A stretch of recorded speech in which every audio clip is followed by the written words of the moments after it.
বঙ্গাইগাঁও জেলা পুরা ধুমুয়া বৃষ্টি, দেখেন অবস্থা গাইস।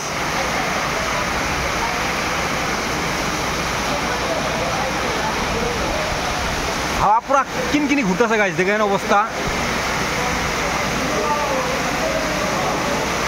গাড়ি এক রাস্তাত পার্কিং করে থুয়ে একটা হোটেলে আমরা মোটামুটি 15-20 জন মানুষ হোটেলের ভিতরে ঢুকে আছি, গাড়ি হোটেলে পার্কিং করে।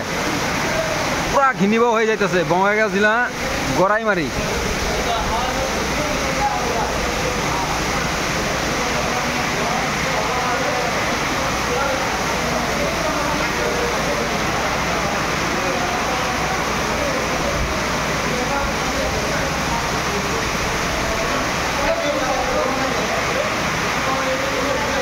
রাস্তার মধ্যে গাড়ি হোটেলে পার্কিং গাড়ি খাড়া করে আমরা একটা হোটেলের মধ্যে আছি।